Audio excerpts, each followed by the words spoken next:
సమాధానకర్తయగు దేవుడు సాతానును మీ కాళ్ళ క్రింద శీఘ్రముగా చిదుక త్రొక్కించును. మన ప్రభువైన యేసుక్రీస్తు కృప మీకు తోడయ్యుండును గాక.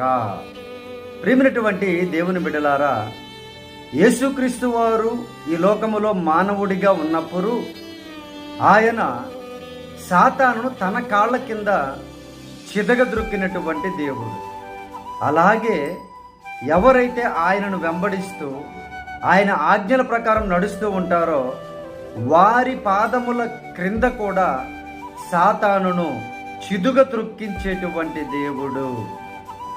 కానీ చాలామంది మనుషులు ప్రక్కన ఉన్నటువంటి పరిశుద్ధులను, పవిత్రులను, లేదంటే మంచివారిని, లేదంటే సత్య బోధకులను, లేదా సత్యములో జీవించు వారిని